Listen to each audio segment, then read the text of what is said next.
Կարգալույծ է հռչակվել Տեր Արամ Քահանա Ասատրյանը։ Նա հրապարակային ելույթներով ու հայտարարություններով վարկաբեկել է հայ եկեղեցին, թեմակալ առաջնորդին եւ ծառայագիծ եկեղեցականներին։ Վերջին մեկ ամսվա ընթացքում պատարակներին կամայականորեն զեղչել է ամենայն հայոց կաթողիկոսի եւ թեմակալ առաջնորդի անունների հիշատակության հատվածը։ Այդ քայլով ըստ էության իրեն դուրս դնելով եկեղեցուց, նշվում է Մայրաթորի հայտարարությունում։ Տեր Արամը առաջին գործող հոգեվորականն էր, որ միացել էր Նիկոլ Փաշինյանի սկսած հակաեկեղեցական արշավին եւ հայտարարել է, որ իրեն հարկադրել են մասնակցել ընդդիմության ցույցերին։ Այդ հայտարարության հիմքով ոստիկանություն հանցագործության մասին հաղորդում էր ներկայացրել Դանիել Իոնիսյանը, ինչից հետո կալանավորվել են Արագածոտնի թեմի առաջնորդն ու մի քահանա։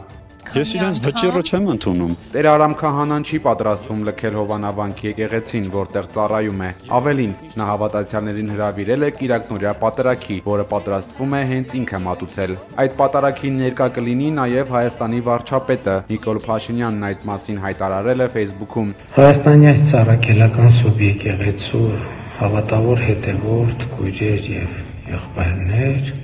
հավատագիցներ, սույնով տեղեկացնում եմ,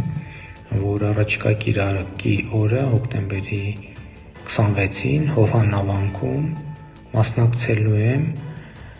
Տեր Արամ Քահանա Ասատրյանի կողմից մատուցվող Սուրբ Եվանմա պատարագին։ Կարգալույծ քահանան, որ միացել է Նիկոլ Փաշինյանի հակաեկեղեցական արշավին, այսօր նաև հայտարարել է, որ պատրաստ է Հայաստանի վարչապետի հետ միասին գնալ Մայրաթոր, ամենայն հայոց կաթողիկոսին գահանկեց անելու։ Եթե այսօր մինչև երեկո իրենք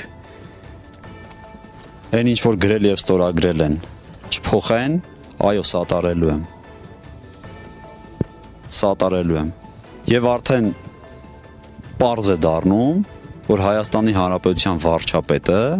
ինչ ասում է, ճիշտ է ասում։ Իսկ ես ճշմարտության կողքին եմ լինելու։ Այո, սատարելու եմ Հայաստանի Հանրապետության վարչապետին։